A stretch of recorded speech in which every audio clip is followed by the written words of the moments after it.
Test 1, 2, test micro.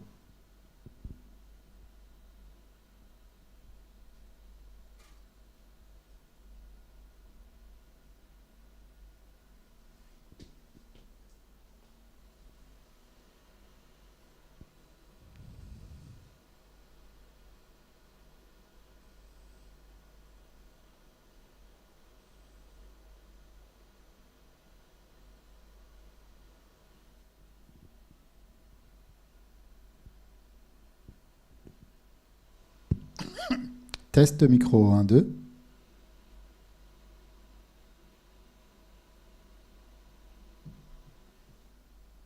Test 1, 2, test micro.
C'est vous qui commencez.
On commence.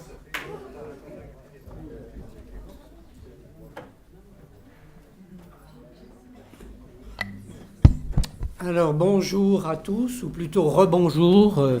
Je suis désolé d'être encore là, parce que normalement je devrais être assis parmi vous, mais comme le professeur Tarzi ne peut pas présider comme c'est écrit dans le programme, et comme le professeur Ducœur est occupé, donc jusqu'à la pause café, vous devrez me supporter à l'emplacement de chairperson. Donc notre premier orateur de l'après-midi est Nicolas ENGEL du musée Guimet, qui est un spécialiste du Gandhāran et qui a été pendant un certain temps en poste à la DAFA à Kaboul. Son exposé s'intitule Revisiting the Guimet Museum's Gandhara Schist Sculptures. So, please, Nicolas. Just waiting for a connection with the screen. Ah. I think it's on devant vous, Henri-Paul. Oui, il y a quoi devant moi? Un écran pour voir ce qui est. Ah, ça? Il n'y a rien dessus. Ah, celui-là?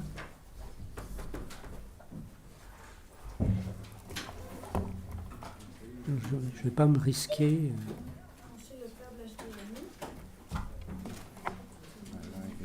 Moi j'ai touché à rien. Voilà. C'est bon. Enfin, nous c'est bon là.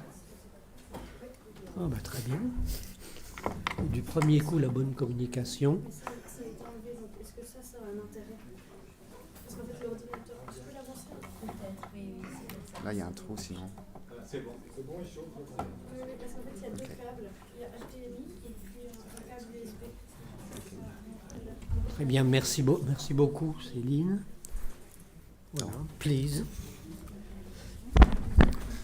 So dear colleagues, that's a pleasure to be here this afternoon and to reconnect with former colleagues and friends from the field, and especially the Bamiyan team and the Afghan colleagues. I was asked by Alexandra to talk about the Gandhāran collection kept at the Guimet Museum in Paris. And by the way, Alexandra, Vydhegi, I thank you a lot for the organization of this event. So while thinking of how I could revisit the Guimet collection, I thought about former and more recent publications about the schist sculptures. That one published by Pierre Cambon and Alain Leclerc in 1999 about the petrographic analysis done on 196 objects, but also a more recent published paper by Satoshi Naiki, published in 2019 following the second international workshop of the Gandhara Connections project in Oxford. Moreover, we are currently working at the museum to make some changes to the museography of the permanent collections rooms, including the presentation of the schist sculptures from the proper Gandhara on one hand and from the Kapisa monasteries on the other hand. That was therefore the right time to observe more closely all these sculpted schist, and it's also part of the preparation of an exhibition project I would love to organize at the museum in 2027 on the ancient arts of nowadays Pakistan. So, let's start with a quick review of the history of the Gandharan schist collection. As you may know, Afghanistan's independence was proclaimed by King Amanullah on 1919, following the signing with Britain of the Treaty of Rawalpindi, which recognized Afghanistan's autonomy in foreign policy.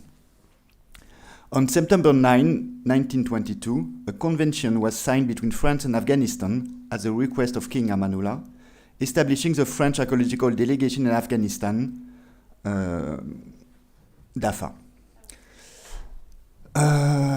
So why France? In a climate of mistrust of the British and their foreign and colonial policy, France enjoyed a prestige linked to the support provided in the Turkish question to the nationalist movement of Mustafa Kemal Atatürk. In terms of education, many Muslim modernist families attended French high school, open in Cairo, Istanbul, Beirut, and so on. In terms of culture and heritage, the museums of Beirut, Damascus, and Aleppo, created at the French initiatives, added to the solid reputation of French archaeological work in Egypt, Lebanon, and Syria.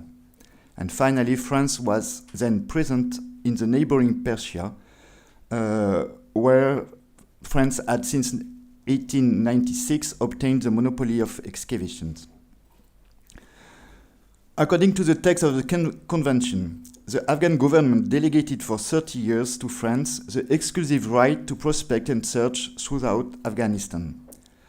With the exception of gold and silver objects or jewelry, which were rightfully owned by Afghanistan, but which France can acquire if the Afghan authorities put them up for sale, the finds from the excavations were shared between the two parties. A clause in a later article, frequently invoked later to restrict the sharing of the discoveries, however, provided that the unique objects, by reason of their form or date, as well as those forming a single set, remain the property of the Afghan government. So that sharing of the discoveries were gradually abandoned in the 1950s, through it was not until 1982 that this sharing clause was officially repealed. If Alfred Fouché was the first director of DAFA, the Gandhāran collection of the Guimet Museum owes much to the work of Joseph Aquin. Deputy director of the Guimet Museum since 1913, curator in charge of the museum since 1923, Aquin first came to Afghanistan in 1924. After the definitive departure of Alfred Fouché from Kabul in 1925, he was the de facto leader of the DAFA in the field, sharing his time between Afghanistan and France, and Japan too. Various Buddhist sites were excavated in the vicinity of Kabul and in the neighboring area of Kapisa. Paitava in 1924, Karacha in 1925 by Jules Barthou, Ada by Jules Barthou from 1926 to 1928, Chotorak in 1936-37 by Jacques Meunier. At the Guimet Museum, Aquin invested himself in opening new Afghan rooms where the artworks of the recent excavations were added to each other as crates arrived step by step from Kabul. So here are a few images of the former museum in the 20s and in the 30s. And as you see with the comparison between, for example, the stucco from Ada with the Gothic sculptures from France, or comparison between the Paitava Buddha, the Shrivasti Buddha, with Mathura and Amaravati Buddha.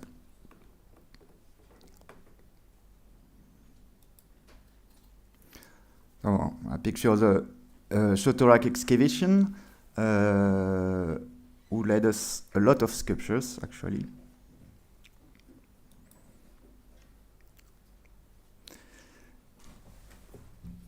Alors, parallel to the expansion of the museum's Afghan collection, Aquin developed a policy of acquiring, purchasing artifacts from proper Gandhara, so nowadays Pakistan, mainly through the art market and Parisian galleries. Here are a few examples of objects purchased from the art market in the 20s, 30s. Gandharan sculptures were indeed well known from European collectors since the 1860s. A few exhibitions had been devoted to the Gandharan art in London, 1866, Vienna, 1873, Florence, 1878.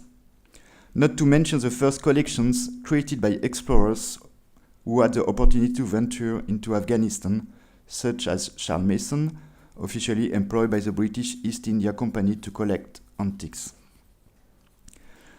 When the Second World War began, Aquin joined the France Libre. He died tragically, along with his wife Ria, in the sinking of the Jonathan Holt in the 24th of February 1941. After the war, the museum continued to enlarge the Gandhāran collection by purchasing a few artworks. But the major contribution of the collection was the arrival in 1945 of the artifacts collected by Alfred Fouché during his expedition in northwest India in 1895-1897. So these few examples from other collections in Europe. Images of objects purchased in more recently, actually. And Alfred Fouché. So I told you Alfred Fouché was the first director of DAFA from 1922 onwards. Born in 1865, he developed in the 1890s a strong interest for Sanskrit, philology, and Indian civilization. In 1895, he defended a thesis on the figurative scenes of the life of the Buddha. After his appointment as lecturer at the École des Hautes Études at the beginning of 1895, Fouché was given a first mission in India by Ministry of Public Education on the generous initiative of the Academy of Inscription and Belles-Lettres.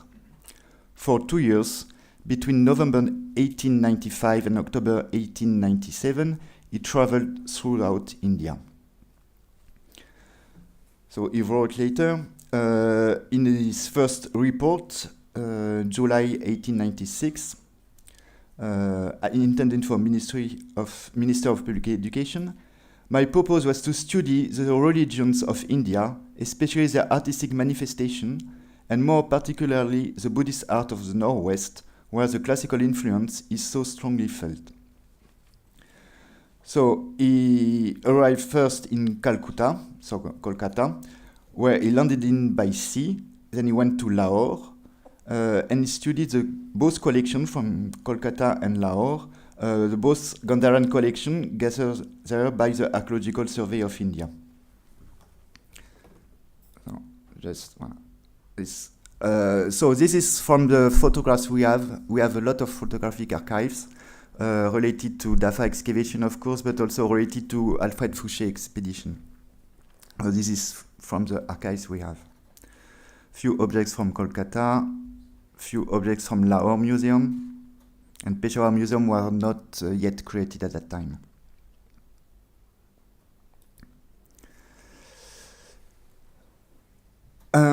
So Fouché visited archaeological sites also during his expedition. So first in the Mardin district, map, thanks to JC. So Ranighat first, Shabaz Gari, Jamal Gari, Otimardan, where he stayed at the guide officer's mess, Tartibai, Sharibalol, Sikri. So in his book and his report, Fouché wrote that he was just joined by a student from École des Beaux-Arts, but actually, according to the photograph he took, he arrived, of course, workers and made some excavations. He said just when he wrote about the site, he just explained that it takes only pieces lying on the floor, left by former looters or archaeologists, but actually not. He makes them deal. Voilà, and he say, I didn't have a translation, but entre-temps, rien ni personne n'empêche, et pour cause, de réunir, comme tout le monde, sa petite collection. Encore tout le monde n'a-t-il pas, comme nous, l'excuse de la destiner à un musée.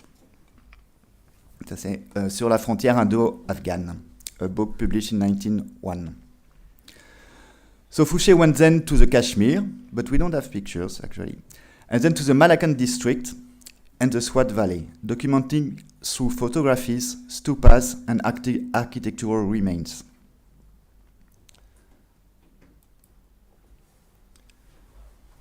Lauriane Tangai, of course. Alors. And then also so this is all objects from he brought back from Malakand district from various sites.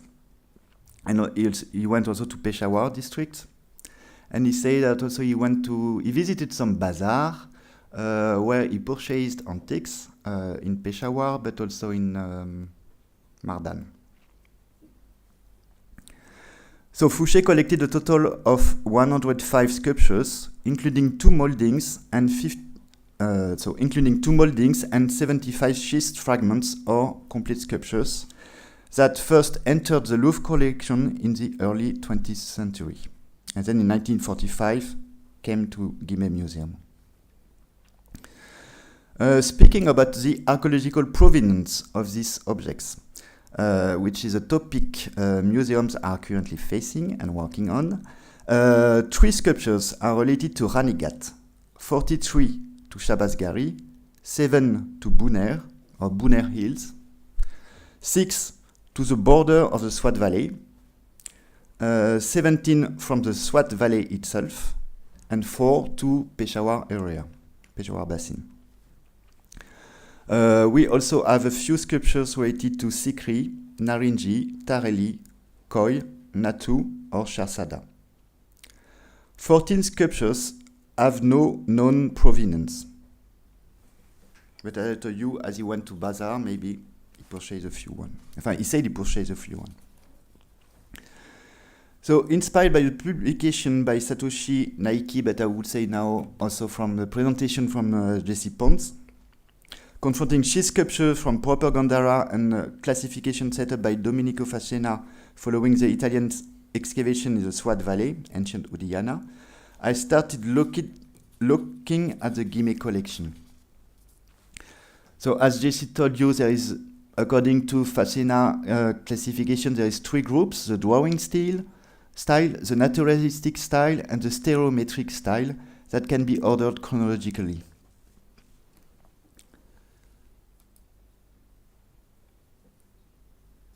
So this is the 3 styles according to Facena. A few objects, but you saw at least the first one, the one on the right this morning. So this is from the drawing style, so it should be 1st century CE.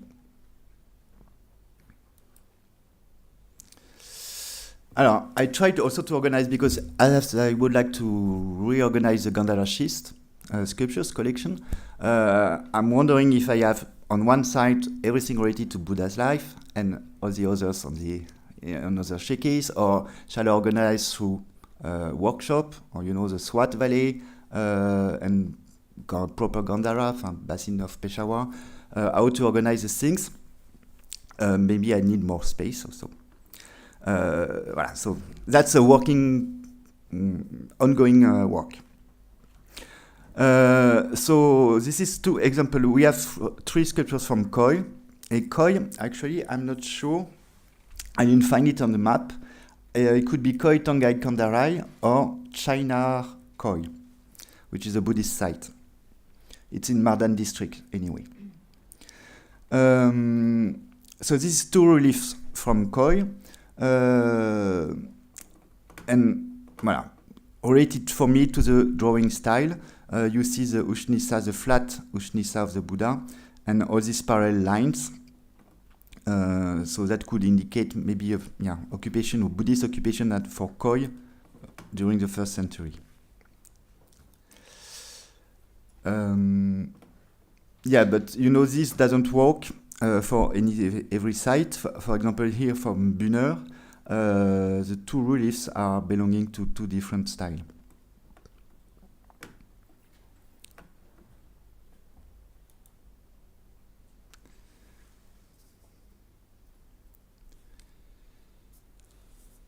So yeah, from Bunner, they are not sculpted by the same craftsman and in the same century, probably. So what about the provenance? Also, what about the sculptures without any provenance, either from a Fouché collection or purchased from the art market? So that's the case of the sleeping woman before the great departure scene, bought in 1956. So compared to the SWAT relief from Buddhara 1, I would attribute the Guimet relief to the same drawing style, dating 1st century ED, maybe not from the SWAT itself.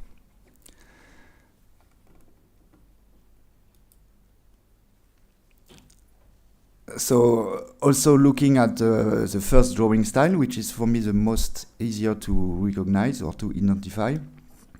Obviously, you know, the relief we have, Buddha and Anachoret, Buddha and ascetic, without any provenance, purchased in 1923. So it's not from the same style, so it should be later, a little bit later. There's also a question about the labels, because everything at the museum is 1st to 3rd century, and Guimet for Ada is from the 3rd century onwards. So maybe trying to, you know, to nuance a little bit more the information put on the labels.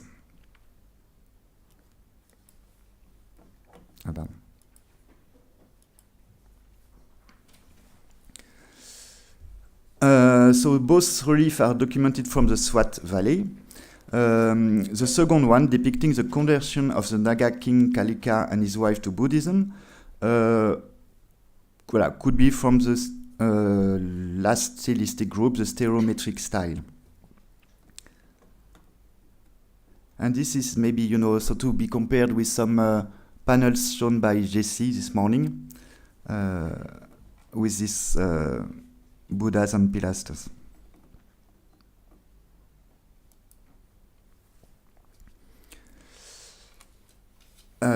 You know, on the contrary, the two reliefs on the right are more likely belonging to the naturalistic group compared to, you know, the one on the left.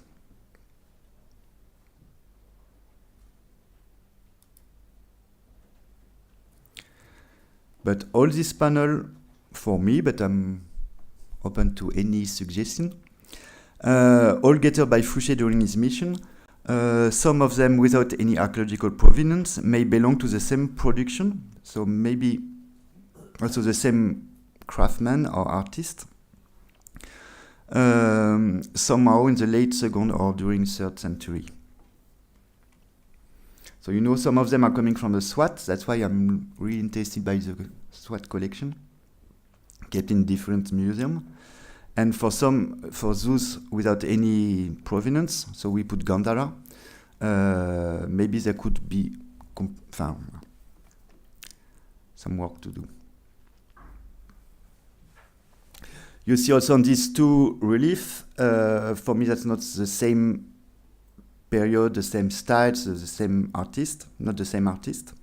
And the one on the left is for me more drawing style, and the second one more naturalistic style or stereometric style.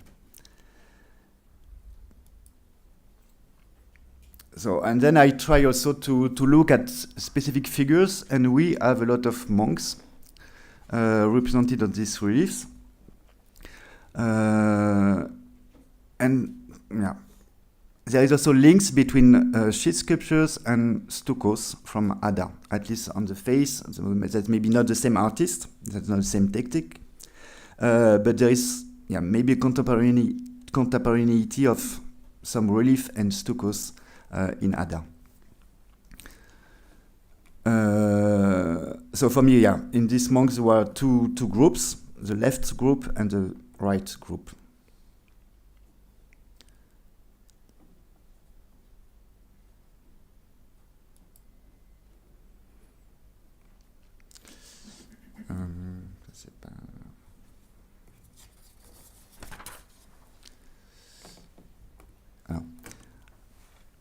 I was also wondering if from a same former private collector or purchased from the same Parisian gallery, sculptures could share so many similarities that we may suppose they are coming from the same site. Here are 3 panels brought in 1931 by Joseph Aquin from the Galerie Orient-Occident in Paris. Two reliefs on the top are clearly for me from the same hand and may come from the same site. But you know the third one is from another hand.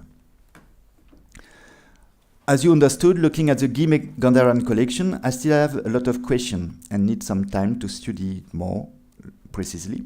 And I also need advices from any art historian colleagues that will be interested to work on this collection.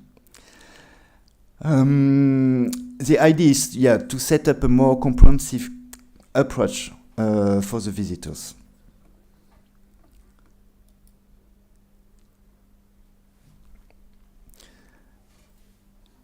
Is the 2 sculptures on the right of the slide, because of double lines used for rendering the drapery, may belong to the stereometric style identified by our Italian colleagues.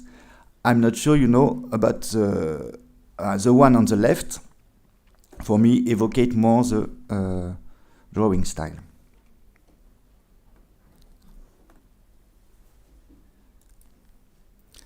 And the double lines, anyway, is attested on reliefs that belonging generally to the late schist production of Gandhara. So on the left, a Miracle of Shravasti, and you can see the double link here. Ah no, you don't see on the figure on the sitting on the bottom of the stele.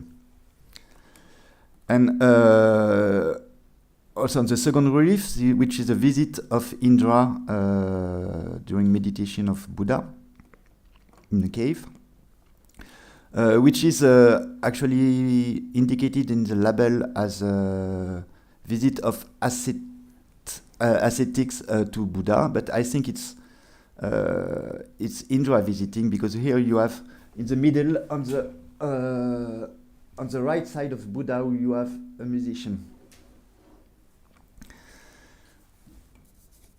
So you also find these double lines. So and these two reliefs are dated from the late period, so 3rd or 4th century. The Indra visit is the one with the inscription. No, could be compared to the one from Mama Mederi with the inscription, which mentions the year 89 of an unknown era. So could be, if it's Kanishka era, voilà, 216, or if we add 100, 316. Still open issue. I look also to the Dafa collection, and especially Ada and Chotorak, and I found also these double lines used at many points, many places of the relief. So that could indicate maybe a production of the 3rd century, or maybe later. No, not so much. But I would say 3rd century, and not 1st to 3rd. And about Chotorak, so we have more sculptures than these two on the left. But you see the large flat Usnisha on the Buddha's head compared to the one known from the Swat Valley. So may indicate a 1st century or early 2nd century dating. And the Buddha's head of the largest relief may also evocate a relief from Karki, but also this relief we purchased at the museum more recently in 2019. 2019. You have the same face, the same way to rendering hairs of the Buddha. So that may also indicate, this is part of an armica, we attribute generally to the 1st century CE. So now I should talk with Kuwayama, but about the dating of Chotorak, which is also an open issue. But voilà. These schists were found in Chotorak, reused, not on display on stupas or niches. So I'm done with all these slides. Thank you for your attention.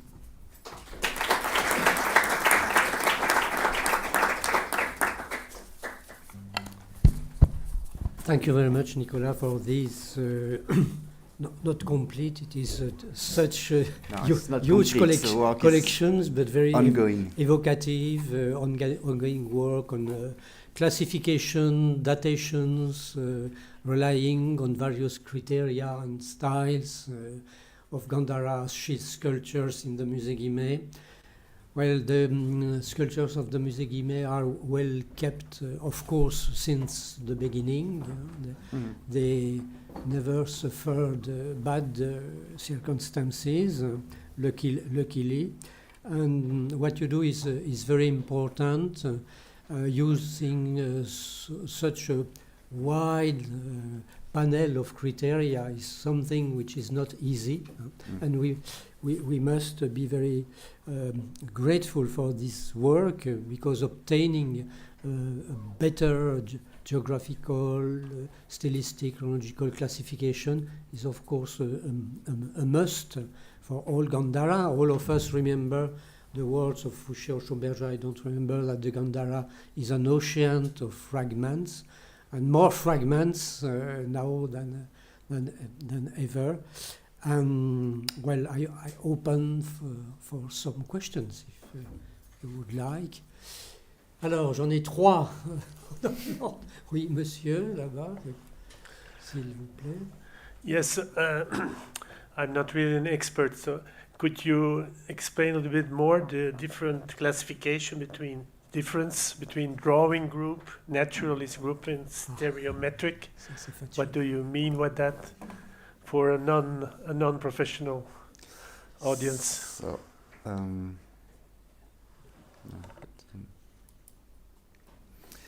So according to Facina, the drawing style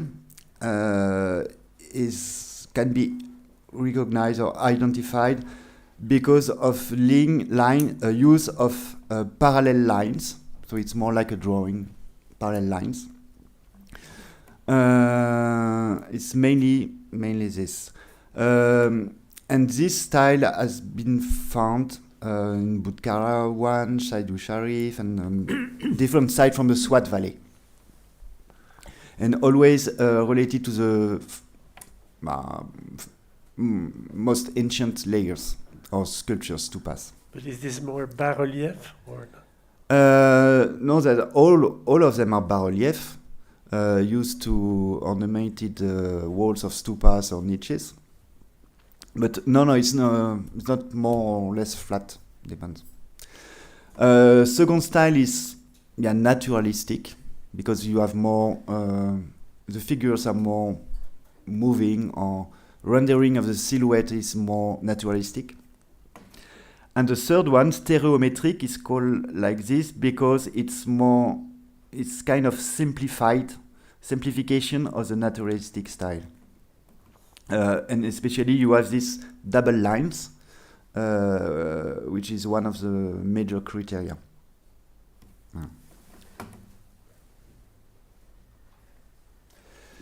And so that's for the Swat Valley, and then we can recognize. We know that schist sculptures, especially from smaller size, could be imported from elsewhere. So, for example, Taxila, we think it's only importation because there is no schist quarry nearby.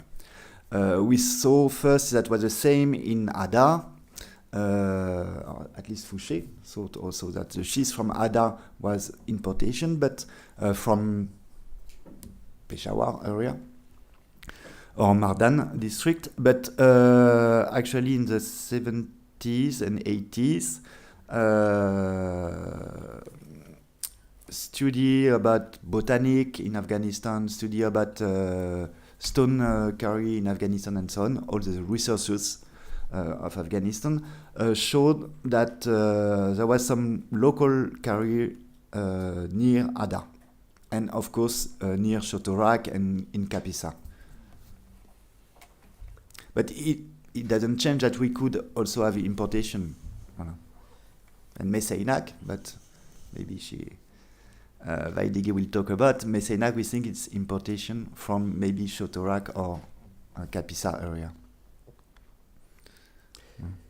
But of course, artists also can move. And from Mes Aynak and Razni, Tepesarda, we saw that that's Anna Filigensi who wrote about the same mold is used for small decor in Razni and in Mes Aynak. If you permit me just add one word, Domenico Faccenna had a very big, strong training in classical sculpture and archaeology and art theory. So he tried successfully or more or less successfully to apply his methods to the SWAT sculptures. But nowadays, as you are doing right now and more people is doing, I mean, these synthetic categories can be in part, as you do, questioned and completed by more criteria. That's why I have said before that you are using much more criteria, and not only this synthetic. Yeah, because now we know that craftsmen are and even traveling looking at the reliefs. Instead of taking synthetic categories, you can have other completed by analytic categories, detailed categories, and that's why you are doing.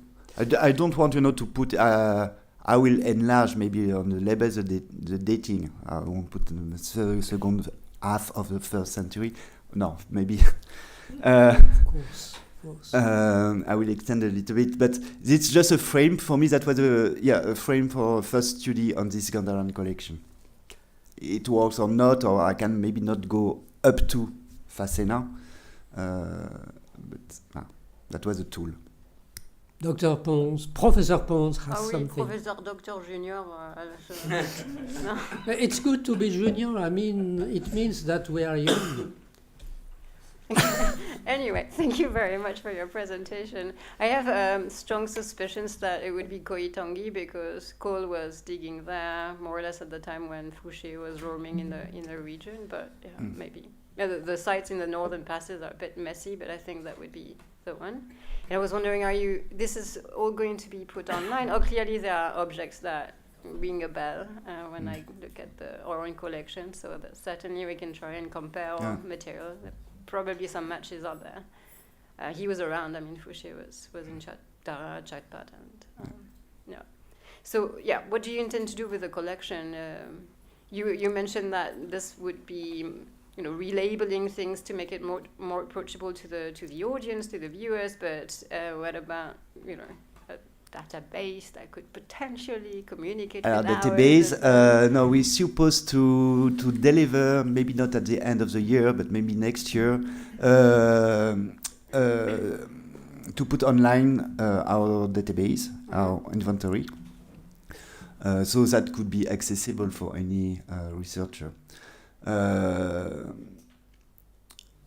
What I would like, because there is no place at the museum actually nowadays where we can talk about Buddha's life, and that's the only place with the Gandhara's relief that we can explain what is the parinirvana cycle and so on. So that way I was seeking out to put in order, but which one, right to. We need to explain also how it was on display on Stupas.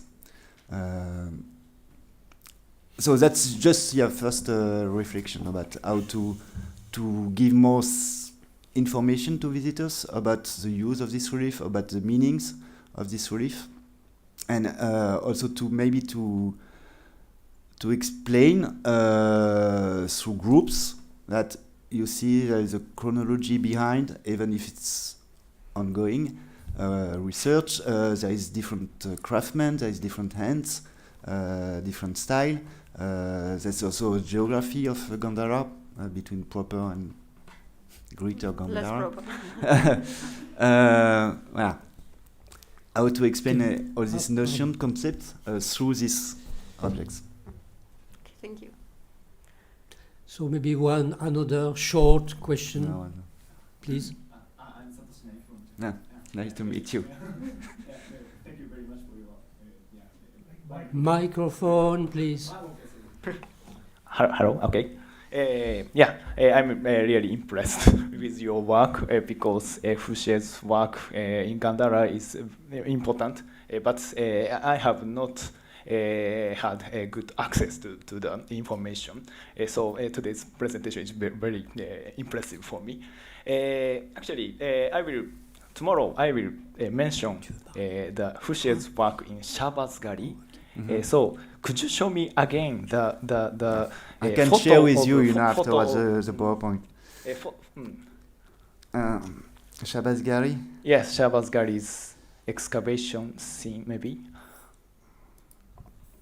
Running out. Shabazz Yes, Gallery. this We is only have a Shabazz few photographs only. Oh. But there was at least 10, 12 workers. 10, 12. Oh. Okay. And because I don't think the large body that was left behind by the British. I think it's Makasonda. It's not Shabazz Gallery. Okay. Are there more photos in your archives about these excavations? We have not really about excavation. We have more photos, but mainly stupas, landscapes. Okay. Thank you. Yeah. No. I'm looking forward to seeing these photos. Thank you very much. Merci beaucoup. Je pense que professeur Boperacci souhaite ajouter après les questions. Merci beaucoup, Nicolas, pour le travail que vous faites, parce que c'est un travail qui aurait dû faire il y a très longtemps. Vous avez lancé, donc ça donne une idée de la collection de musée Guimet pour la première fois, tout ensemble. Et puis, ce que je voulais dire, surtout quand je suis intervenu ce matin, il y a beaucoup de bases de données, il y a beaucoup de travail. On va voir l'équipe de Chicago, l'équipe de Harvard, ensuite Vydhegi qui travaille à Mes Aynak. Je crois qu'on arrive à voir quand même une sorte de localisation géographique des styles. Ce qu'on voit dans les sculptures, donc le temps est venu de travailler en équipe. Et en plus, je vois l'identification des scènes de relief. Il y en a beaucoup de faux dans le sens, à l'époque, quand Fouché écrit ces descriptions, Oui. C'était l'époque. Maintenant, par exemple, le Miracle of Travesty, ça n'existe plus. Ça, c'est le dernier article de Paul Harrison et puis Christian Lutzenitz. Il y en a beaucoup parce qu'on en parlera, c'est important. Donc, le temps est venu de faire un catalogue de la collection de musée Guimet de Gandhara et puis faire une étude stylistique avec les jeunes qui travaillent comme vous sur le style. Bon, on a la chance de se connaître et de se rencontrer régulièrement, donc c'est vrai que c'est plus facile maintenant. Merci beaucoup. Je crois. Yes. I'm sorry. The question will come after. We must go on. So I'm the bad guy right now.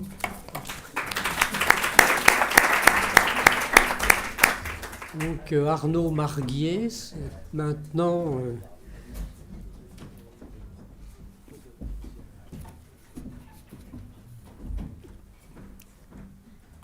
Qui est membre de l'équipe, laquelle d'ailleurs, E.T. Co-organisateur du colloque. Et bien sûr, et co-organisateur du colloque, comme nous le savons par divers messages, nous avons reçus. Et, je sais pas moi, et qui va nous parler de The Frame, an attempt to classify Gandharan sculptures.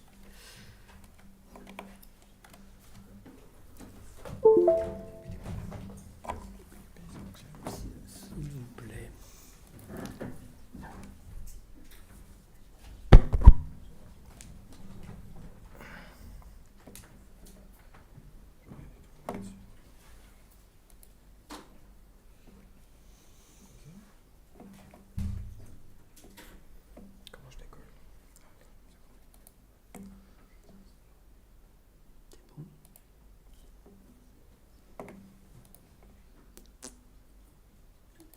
À partir du début. Ouais, il n'est pas venu. Non, non, il est à gauche. À gauche. Là, c'est vérifier le minutage. Ah ouais, d'accord. Encore. Ah d'accord. Là, voilà, Merci. ici. Ok.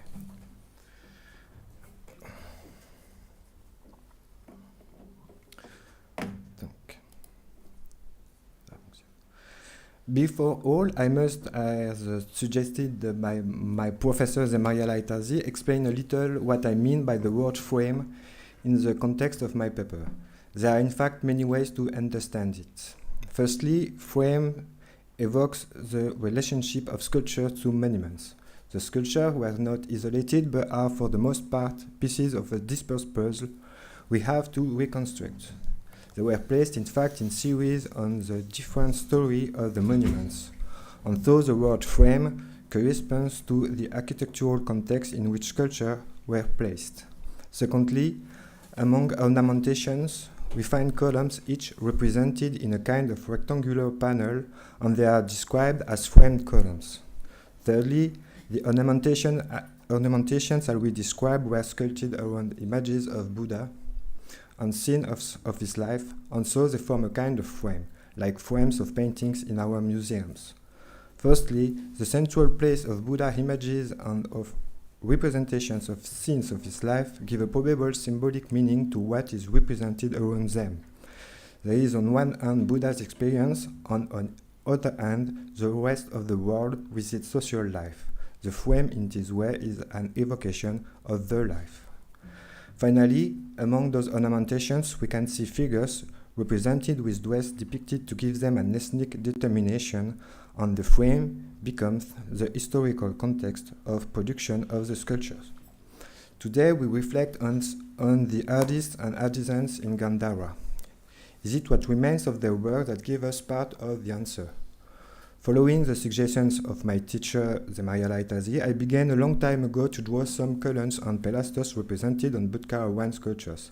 I did not realize then that I had in fact ever so modestly joined the prestigious tradition of drawing that began with Alexander Cunningham's publication at the end of the 19th century and followed in France by Madeleine Alade, Francine Tissot and Anne-Marie Lotte.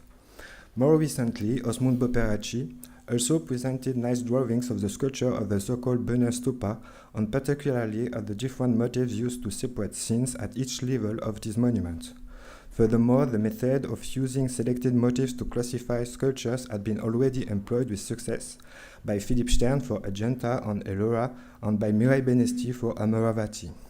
Due to the large number of sculptures discovered in one single sanctuary, Gandhāran is very significant in showing us the diversity of ways artists have worked in the same place over different periods.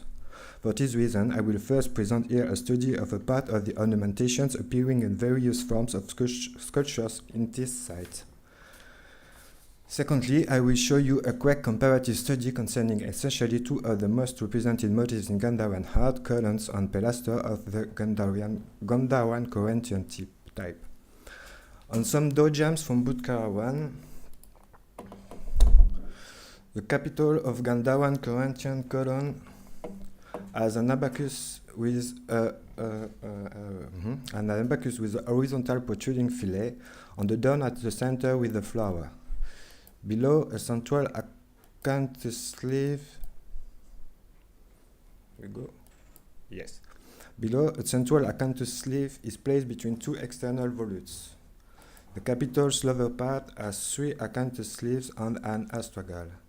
The shaft is plain and rests on a scotia-type base formed by a fillet, an upper torus, a second fillet, a scotia, third fillet, a second torus, a lower torus, and the plinth.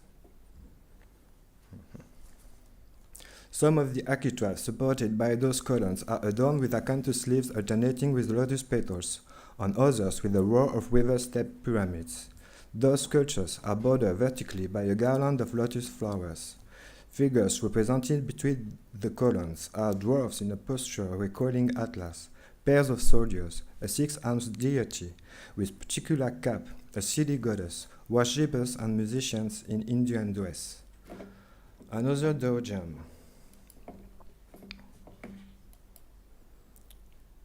This one shows Gandhāran Corinthian pilaster whose capital seems to have got to a flower at the center of the abacus, but the moldings of the base are reduced to fillets, a torus, and a plinth. Associated figures are draped worshippers holding a bunch of flowers.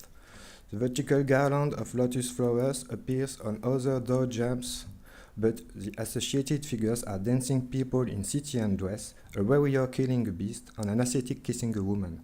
Some architraves are only adorned with acanthus leaves, that is to say, without intercalated lotus petals. There is also a new type of ornamentation for architrave, the torus of laurel leaves. Regarding columns, the central flower lacks at abacus. In a series of sculpture, the Gandhāran Corinthian columns and pilasters have a capital that have two internal volutes. The shaft of the pilaster at the foot. On each column's shaft is adorned with two horizontal grooves in the upper part and two grooves in the lower part. Columns and pilasters no longer bear the architrave, but instead pointed on volute arches or pediments. The associated figures are an ascetic and a woman, or a Buddha figure at one time standing and at other times seated beside two standing worshippers wearing tunic and trousers under a double-domed image chapel. On architraves, a double row of lotus petal, which sometimes is underlined by a row of beads and wheel, become most common. In some cases, the ornamentation of pilasters' capital become very schematic. This door jamb was sculpted on two sides. On its other side, we can see Gandhāran Persepolitan columns. The capital has from top to bottom some reverse degrees, a trapezoidal element, a vase, and a bell-shaped member. A pot-like base rests on a few degrees. In between columns, a figure surrounded by a tapering door frame adorned with flowers is represented under a pointed arch with volutes and pendants. Among door jambs showing Gandhāran Persepolitan columns, some have architraves enriched with a row of acanthus leaves. On other, architraves are adorned with a double row of lotus petals. The vertical border on those sculpture is formed by rows of beads and wheel alternating with garlands of little lotus flowers. Here, half represented Gandhāran Persepolitan columns appear on a fragment of a false niche. Number of friezes from Budhika 1 shows the same repeated motif. A figure under a pointed arch with volutes and pendants. Between those inhabited arches are Gandhāran Persepolitan columns. The uppermost part of each column's capital is formed of several reverse degrees. On one of these friezes, we see a trapezoidal element with curved lateral sides. It has been placed below reverse degrees, from top to bottom. Underneath, there is a vase, a dome, and a bell-shaped member. This frieze has no molding at the upper border, and this is in figure 1. In other cases, the trapezoidal element of the dome is missing. Furthermore, the sculpture has a molding at the upper border, which can be a torus of laurel leaves, figure 3, or a row of dandelion drops, figure 4. For the sake of comparison, I present here a fragment showing a Gandhāran Persepolitan column, figure 6, whose capital has a row of beads and wheel above two back-to-back birds separated by a lion's head. The vase, the dome, and the bell-shaped member are each decorated with lotus petals. Exceptionally, the column shaft has crossed beaded ribbons. Framed Gandhāran Corinthian columns, except at the top, appear only in two cases at the angles of an armica. Figure 7. Most of armica have pilasters with flute in the shaft, figure 8, and are bordered at top by a torus of laurel leaves, figure 9. Panels depicting scenes of Buddha's life are often bordered at the sides by representations of Gandhāran Corinthian pilasters. On several sculptures, pilasters had a figure on the shaft and a capital surmounted by a console, with beads and wheel moldings. The figure on the pilaster shaft can be a dancing woman, an Indian dress worshipper, or a man bearing a club. The lower border of the sculpture has a double row of lotus petals. Same lower border occurs on panel in which pilasters have a capital crowned by a console enriched with lotus. The shaft of those pilasters has a double outline flute. A row of lotus petals must also be mentioned regarding a series of panels showing framed Gandhāran Persepolitan columns. Another series includes panels whose upper border is a torus of laurel leaves. Pilaster shaft is adorned with a worshipper standing on a lotus flower. Some panels show a framed Gandhāran Corinthian column except at the top. Each of those columns has a capital, including 2 internal volutes clearly indicated and 2 external volutes overlapping the external border of the frame.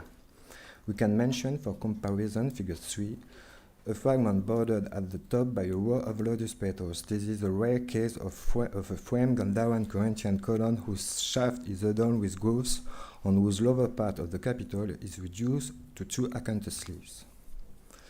The Gandhāran Corinthian column with the flower at the center of the abacus on a scotia-type base appear in decor of Sedu Sharif's great stupa, but columns are framed except at the top.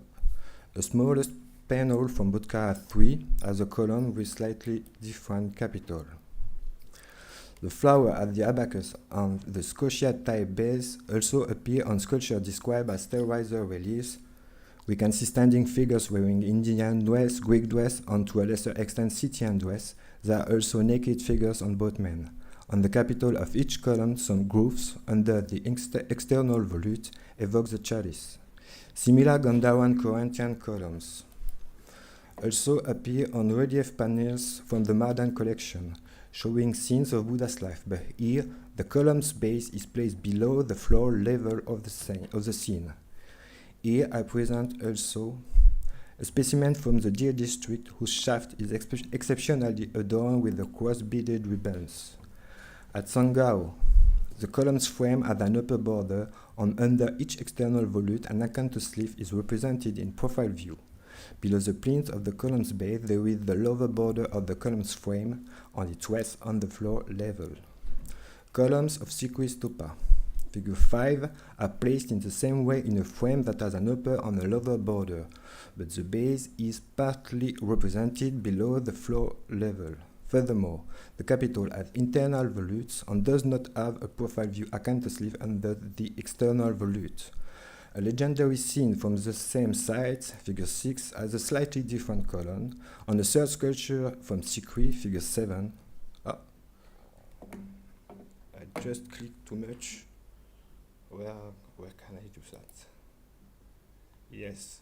So figure 7 shows a much smaller Gandhāran Corinthian column. The upper border of the column's frame is still there, but the external volutes are just evoked on horizontal. A framed Gandhāran Corinthian column and a sculpture from Sawi Balol, figure 8, here is characterized by the doubling of its frame at the top and at the sides. Furthermore, striking is the way the artist emphasizes representation of the drooping lobe of the lateral acanthus sleeve in the lower part of the capital.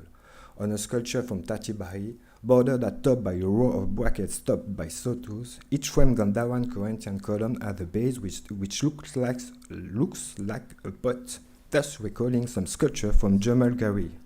The framed Gandhāran Corinthian column is attested in Chosada on a sculpture without upper border molding, but the column's frame is adorned with a row of beads on wheel.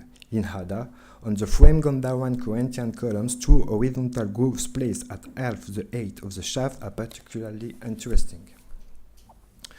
Let's turn us now to Gandhāran Corinthian pilasters. In Chatpat, like in Andanderi on Ramora, Gandhāran Corinthian pilasters without figures on the shaft are especially characterized by the frame in which they are very often placed, as is the case with columns. So far as I know, in other sites, pilasters have generally no frame. In a series of panels from Bambolai, each pilaster has a foot with curved lateral sides and acanthus leaves containing 9 lobes each. The disappearance of the external volute that is replaced by an acanthus leaves in profile view is a very significant feature. In the shaft of the pilaster, the doubling of the flute border is quite rare. I show here a very particular example that Ackerman has attributed to the Swat Valley. Figure 1. This pilaster is characterized by a very large volute console enriched with a sawtooth pattern. Ackerman gave the same origin to the next example, figure 2. What is striking is the upper central acanthus leaf with its drooping central lobe and the probable loss of the internal volutes at both sides of it. As we can see on a well-conserved pilaster represented on a sculpture from the Natu Upper Monastery. Some other artists prefer the central tontalist white acanthus leaf, and they find enough place to bring into view an acanthus leaf seen in profile view even under the internal volute. At Tatibahi, pilasters with console adorning the pedestal of the emaciated Buddha sculpture are characterized by lack of flute. At Taxila,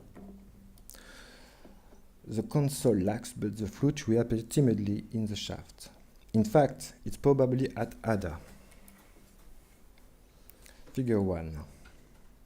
That we meet again a flute whose border is doubled. We shall emphasize here on the particular treatment of acanthus leaves with their very drooping central lobes. A sculpture from Chakri Lirundi. No, this is figure 2. Here, figure 2, showing two superposed scenes of Buddha's life separated by a row of brackets, as Gandhāran Corinthian pilaster with volute console and a short flute in the shaft. At the lower border, there's a row of acanthus leaves separated one from the other by some growth. The traditionally intercalated lotus petals have lost their original form. On a sculpture from Chotorak, here figure 3, pilaster lacks console and flute. The capital's lower part is formed by two acanthus leaves seen in the profile view. In Fire Steppe, figure 4, pilasters without console support an arch with brackets. Here, double border flute on very drooping acanthus leaf we call Ada. The Scotiatic type base is very rare for representations of pilasters. It remains to consider Gandhāran Corinthian pilasters that have a figurative decor on the shaft. Sculptures from Chatpat are characterized by the diversity of figures they have at this place. Here, for example, we can see figure 1, a kneeled monk. There are also several forms of Buddha sitting on a lotus flower which has or does not have a stem. Sometimes pilasters have no console, sometimes they do. The Gandhāran Corinthian pilaster from Chatpat presented here figure 2 belongs to a sculpture which upper border is the row of lotus petals. The importance of the console is obvious, and the particular way the voluted extremity is treated is very significant, and so it seems to have a link with Saribalol. You show us, Jesse, a sculpture which present exactly the same capital on console at the top of the pilaster. On sculpture from Lorian Tanguay, we can sometimes see a seated Buddha, figure 3, and in other cases a standing worshipper. There are no pilasters console. On a sculpture from Sangao, figure 4, we see a very particular pattern on the lower border. The pilaster also has no console, and the monk of the shaft is standing.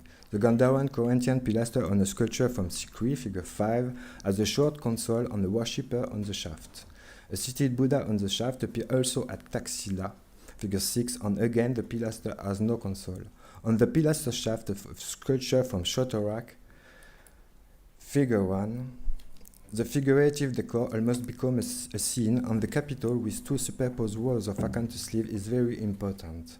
Finally, a sculpture from Kunduz, figure 2, shows a very particular treatment of acanthus leaf at its upper border on a pilaster whose capital has only 3 acanthus leaves and support 2 standing Buddha, as well as 2 segmented arches with brackets. To conclude, we must first think of all the people who worked with great care to build the massive monument, without which sculpture would never have been set. From sculpture, we can clearly see artists in Gandhara working in some different ways in the general context of the development of a tradition.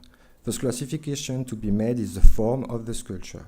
As we have seen at Budka 1, there can be on the same side sculptures showing very different features, and that at the same time are linked together by the transmission of similar moldings between artists who repeat an older motif, probably with the will of conformity with what was made before, but treating it in their own way. By considering the frame, we can compare sculptures from different sites, and the first result is the possibility to gather them in groups sharing the same characteristics regarding their moldings, columns, and pilasters.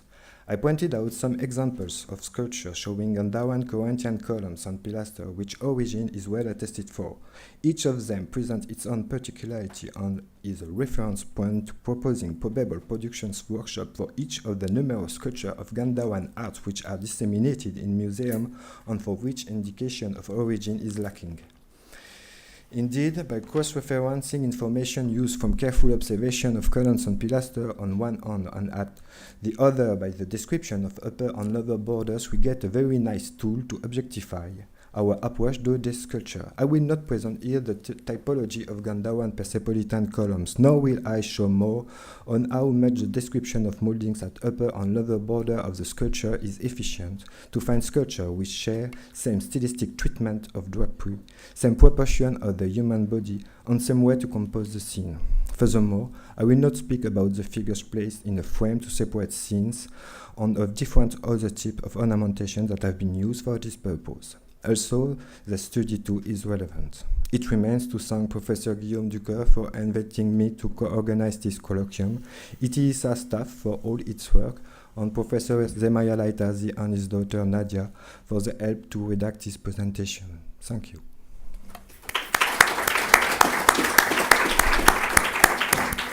Thank you very much, ArnaudMARGUIER, for this presentation. You are right, the frame is very important since the time already of Meyer Shapiro, our great art historians were studying the frame to try to put some chronological or geographical point of view. You mentioned Philippe Stern and Mireille Benisti. There's also Gilberte de Corral-Remusa, who made something on the Khmer Cambodian pilaster and succeeded in putting everything in chronological order. So your approach is very fruitful, and you add to the chronological question the geographical question. Of course, it is clear if we look at the Swat and Butkara pilaster capitals that there is a link with Central Asia. Central Asian monasteries and Central Asian, even Hellenistic capitals. If you look at the writings by Henri Séric, Daniel Schumberger, and Paul Bernard, it is absolutely clear that there is some link through the mountain ranges from Bactria to the Swat regarding the Corinthian capitals. And of course, as you said, a complete study will include Architrave, I mean all the entablement and everything, but this is a very big task. In any case, we can consider that this is a very promising genetically study to reach some unreached conclusions until now. If somebody has comments or questions, you are welcome. Professor Pons. Sorry. Thank you very much. Yes. No, I have a question. That's the point. And the relief from the capital from, not the capital, but the pilaster from Sikri has a depiction of the monk, and on another example, it has a synthetic depiction of the Dipankara legend, which reproduces the main motif on the main stupa from Sikri, on the stupa from Sikri, where you have these different narratives, and one of them is the Dipankara legend, and the way that Sumati bows to the Buddha of the past, the way this is presented is mirrored exactly on one of the framing elements. So you have a miniature reproduction of a main motif on the framing element, which is something that I noticed, and I was wondering whether you had noticed a similar phenomena elsewhere. Can you go back to the image from Sikri? Which one? Not this one. Here we got Sikri, but Sikri pilaster. Yeah. Pilaster. Not here. Yes, with a figure. Yes, here. So here on figure 5, you have a monk, but then on another relief from Sikri. You think it's a monk? Well, it's a devotee, sorry. In Sangao is a monk, it's clear, standing one. In Sikri, it's somewhat like it is a worship in India and West, probably. And another example from Sikri, there's a depiction of Sumati and Dipankara, or perhaps a Sangha, which reproduces to the exact copy the main depiction of the Dipankara legend in Sikri. Okay. And so, which I thought was an interesting, phenomenon of copying a central theme on a pretty, big relief reproduced in miniature on the framing element. And I was wondering whether this is a phenomenon that you had observed, perhaps somewhere else. The same scene in different scale. Yeah, basically, yeah. I think we can find every scene on different scales. I emphasize the way I have drawn all those pilasters. They're all at the same scale. I think we must all the time study the sculpture considering their dimension. It's not exactly what I meant. I'll show you the specific example, and then perhaps my question will become clearer. So I'll show you the two elements from Sikri that seem to mirror each other, and then you'll have a better idea of what I'm trying to say. Sorry. No, it's me. I was not being clear enough. Okay, maybe you will precise and continue the discussion after. So I will sort out the image. Thank you, Chelsea, for this. If there are no more questions, then our next speaker is...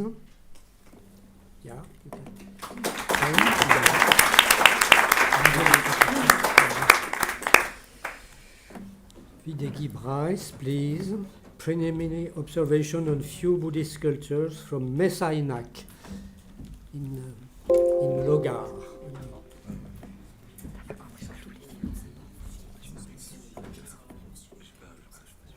Oui, mais je sais bien. C'est moi qui ai l'air con, mais bon, c'est pas grave. Mais vraiment, c'est une copie sur un.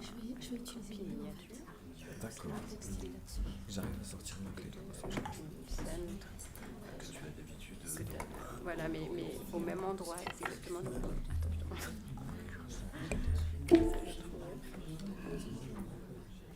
Bon, bah, dites-moi sur vous-même, Non, mais c'est moi qui n'étais pas très clair, parce que si t'as pas les exemples concrets. Ok. C'est une tout, c'est pas si. Yeah. Please. Yeah.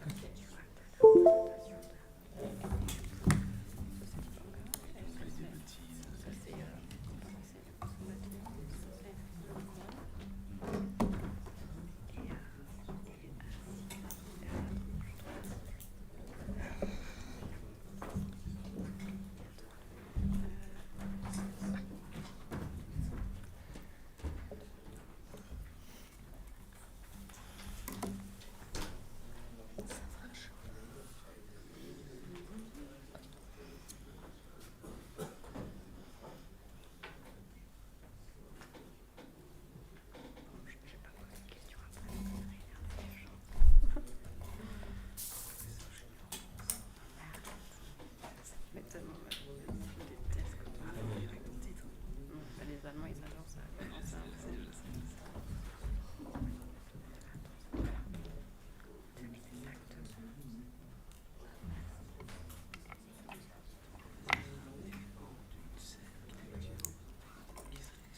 So, est-ce que ça marche?